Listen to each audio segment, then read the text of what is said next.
हौसलों की, उड़ान सपनों की, उड़ान उन मंजिलों की ओर जो बाहें फैलाए आप सबका बड़ी बेसब्री से इंतजार कर रही हैं। याद रखें, बुरी संगति अच्छे चरित्र को बिगाड़ देती है। दोस्तों, आशा है कि आप अपने परिवार के साथ खुश और आनंदित होंगे। इससे पहले दोस्तों, हम आज का कार्यक्रम शुरू करें, आप हमारा फोन नंबर नोट कर लें। हमारा फोन नंबर है 8826224477। जी हाँ, 8826224477।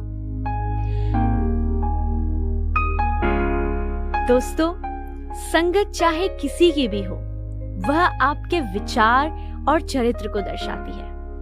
इसका मतलब ये नहीं हुआ कि आप समाज में किसी भी बुरे आदमी से व्यवहार अथवा पहचान मत रखो। समाज में रहना है तो सभी लोगों से पहचान रखनी पड़ेगी। मात्र आपको संगत केवल अच्छे लोगों के साथ रखनी चाहिए।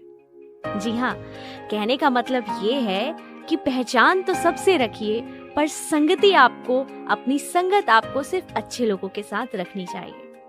इतिहास गवाह है कि बुरी संगत वालों का हश्र बुरा ही हुआ है।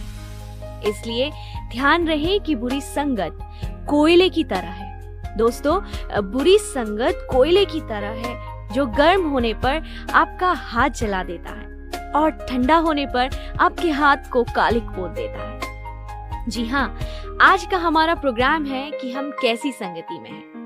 आज इस वक्त में ये बहुत जरूरी हो गया है कि हम एक बार चेक करें कि हम कैसी संगति में हैं। दोस्तों, आप सोच रहे होंगे कि मैं आज इस विषय पर क्यों बात कर रही हूँ, पर मैं आपको बताना चाहती हूँ कि ये कुछ ऐसे विषय हैं जिन पर हम ध्यान नहीं देते, पर असल जिंदगी में ये बहुत ही ज्यादा जरूरी विषय होते हैं। दोस्तों, आज हम इतना डेवलप हो गए हैं, हमारे पास सोशल मीडिया और काफी सारे ऑप्शन हैं, जहां हम काफी सारे लोगों से घिरे हुए होते हैं और कई बार हम आसानी से सब पर भरोसा कर लेते हैं और घुल मिल जाते हैं।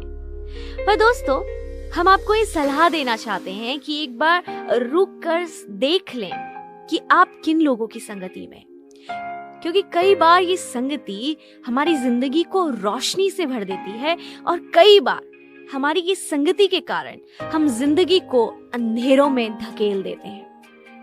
दोस्तों, कई महापुरुष इस विषय पर अपने विचार व्यक्त करके गए हैं और हमको सावधान भी करके गए हैं। जी हाँ, अगर ये बोला गया है कि बुरी संगति अच्छे चरित्र को बिगाड़ देती है, तो ये ऐसे ही नहीं बोल दिया गया होगा, सच्चाई जरूर होगी। और दोस्तों, यही ऐसा ही कुछ अपनी संगति के कारण हुआ राजा बियाम के साथ। दोस्तों, एक बार की बात है, एक बियाम नाम का राजकुमार था। उसके पिता की अर्थात राजा की मृत्यु हो गई थी। अतः अब समय आया था कि बियाम राजा बने। राजकुमार बियाम राजा बन गया और अभी उसको राजा घोषित हुए कुछ ही समय हुआ कि एक दिन उसकी प्रजा के लोगों ने एक साथ मिलकर राजा से मिलने का मन बनाया। तो सारी प्रजा ने जाकर राजा से बातचीत की। वो कुछ बात राजा से करना चाहते थे, अपनी कुछ परेशानियां राजा के समीप रखना चाहते थे। नया नया राजा था तो प्रजा को भी काफी सारी उम्मीदें थी। जी हाँ, और लोगों ने राजा से कहा, राज की जय हो, महामहिम की जय हो। महाराज, आपके पिता ने हम पर काफी बोझ डाला हुआ है, हमको कष्ट में रखा है, तो हम आपके पास आए हैं कि आप हमारी पीड़ा को समझें और हमारे बोझ को कम करें। हमारे परिश्रम को कम कीजिए जो कि आपके पिता ने हम पर डाला हुआ है। अगर आपने ऐसा किया तो हम आपके अधीन रहेंगे, अन्यथा नहीं।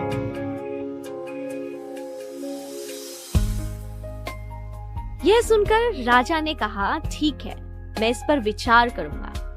आप लोग 3 दिन के बाद आना। और लोग वहां से चले गए। दोस्तों, अब हुआ ये कि राजा ने राज्य के उन बूढ़े लोगों को बुलाया जो उसके पिता के समय में सलाहकार हुआ करते थे, और राजा ने सारी बात जो प्रजा ने उससे कही थी उनको बता दी। तब सारी बातों को सुनकर उन बुजुर्गों ने राजा को सलाह दी और उन्होंने कहा, महाराज, आपको इस वक्त बड़े शांत और प्यार भरे स्वभाव में काम करना होगा। आप अभी उनके दास के जैसे पेश आइए और प्यार से बात करके उनकी समस्या का समाधान कीजिए, तो वे आपके अधीन रहेंगे।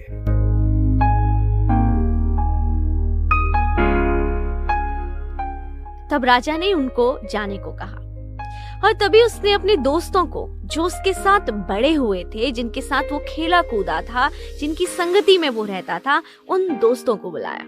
जी हाँ, ये दोस्ती चीज ही ऐसी है कि हम जिंदगी में कुछ भी करें, अपने दोस्तों के साथ हर बात शेयर करना जरूरी समझते हैं।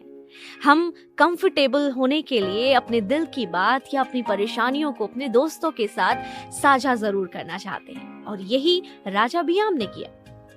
और राजा ने उनको सारी बातें बता दी कि प्रजा ने क्या बात करी है, प्रजा ने क्या परेशानी रखी है और प्रजा क्या चाहती है। दोस्तों, राजा ने अपने दोस्तों से पूछा कि अब वो क्या करे और प्रजा को क्या उत्तर दे। तब उन जवानों ने, जो उसके दोस्त थे, उसको उत्तर दिया, ब्याम, ये लोग क्या कह रहे हैं कि तेरे पिता ने उन पर भारी बोझ डाला हुआ था और उसको हल्का करें तभी वो तेरे अधीन रहेंगे। तो सुन, तो उनको बोल कि तुमने मुझे क्या समझ रखा है।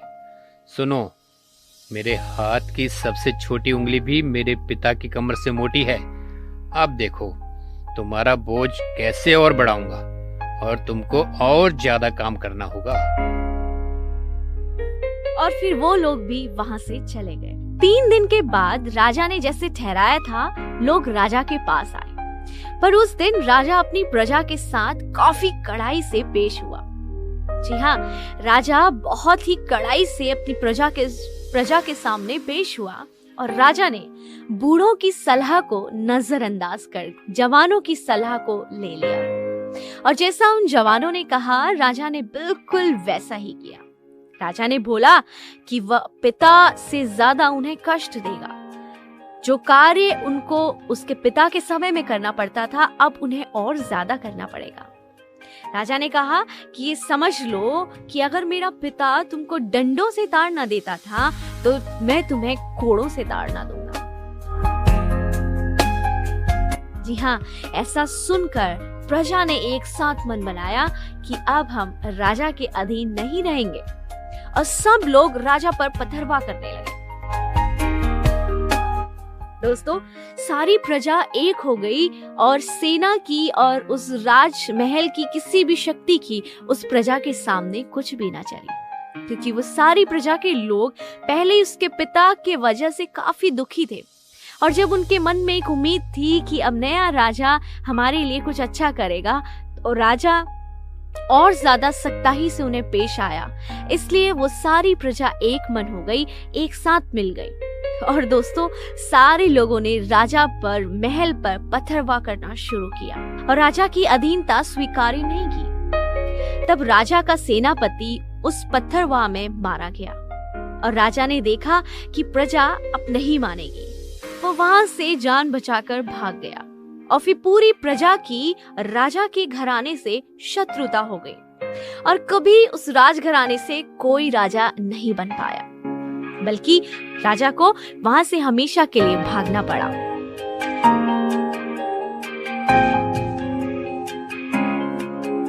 दोस्तों, देखा आपने, ये होता है जब हम गलत दोस्तों की संगति में पड़ जाते हैं। अगर वह उन बुजुर्गों की सलाह मान लेता, थोड़ा सोच समझ के फैसला लेता, सिर्फ इतना सोच लेता कि उसका पिता उन लोगों की सलाह लेता था, तो मुझे भी उनकी सलाह ले लेनी चाहिए, तो शायद वो एक अच्छा राजा बन पाता। पर उसकी दोस्ती, उसकी संगति अच्छी नहीं थी दोस्तों, और उस संगति के कारण उसका फैसला गलत हो गया और उसका सारा राजपाट हाथों से चला गया। जी हाँ, कहते हैं कि अगर किसी को गलत संगति में रहना पड़े, उससे अच्छा है कि वह अकेले रहे। उसका अकेले रहना उत्तम है। अगर व्यक्ति की अच्छी संगति हो, तो उसकी अच्छी संगति से उसके स्वयं का परिवार तो अच्छा होता ही है, साथ ही उसका प्रभाव समाज पर और राष्ट्र पर भी गहरा पड़ता है। जहां अच्छी संगति व्यक्ति को कुछ नया करते रहने की समय समय पर प्रेरणा देती है, वहीं बुरी संगति से व्यक्ति गहरे अंधकूप में गिर जाता है।